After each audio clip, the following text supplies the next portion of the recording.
আখি স্টোরি চ্যানেলে আপনাদেরকে স্বাগতম। আপনাদেরকে আজকে আরও একটি ভিডিও নিয়ে আপনাদের সামনে হাজির হয়েছি। আজকে দেখাবো ফুল নেই, শুধু পাতা দিয়ে তৈরি সুন্দর এই প্লাস্টিকের টবটি।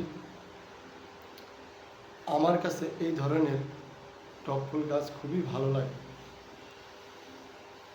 তাই আমি মাঝে মাঝেই কিনে নিয়ে আসি।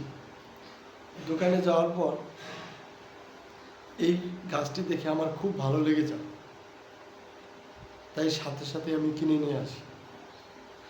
এই গাছটি আপনারা দেখতে পাচ্ছেন, সবুজের পাতার মাঝে সাদা রঙের দাগ রয়েছে এবং টবটিও সাদা। গাছটি কিন্তু যে কোনো জায়গায় রেখে দিলে অনেক সুন্দর লাগে। আমার কাছে এই গাছটি সবচেয়ে বেশি ভালো লাগে। তো আপনাদের কাছে এই গাছটিকে কেমন লাগলো আমাদেরকে কমেন্টস করে জানাবেন। আর যদি ভালো লাগে তাহলে এই ভিডিওতে একটি লাইক দিয়ে চ্যানেলটি সাবস্ক্রাইব করে দেবেন। আপনারা ভালো থাকবেন। আবারও দেখা হবে নতুন কোনো ভিডিও নিয়ে। সবাইকে ধন্যবাদ। আসসালামু আলাইকুম।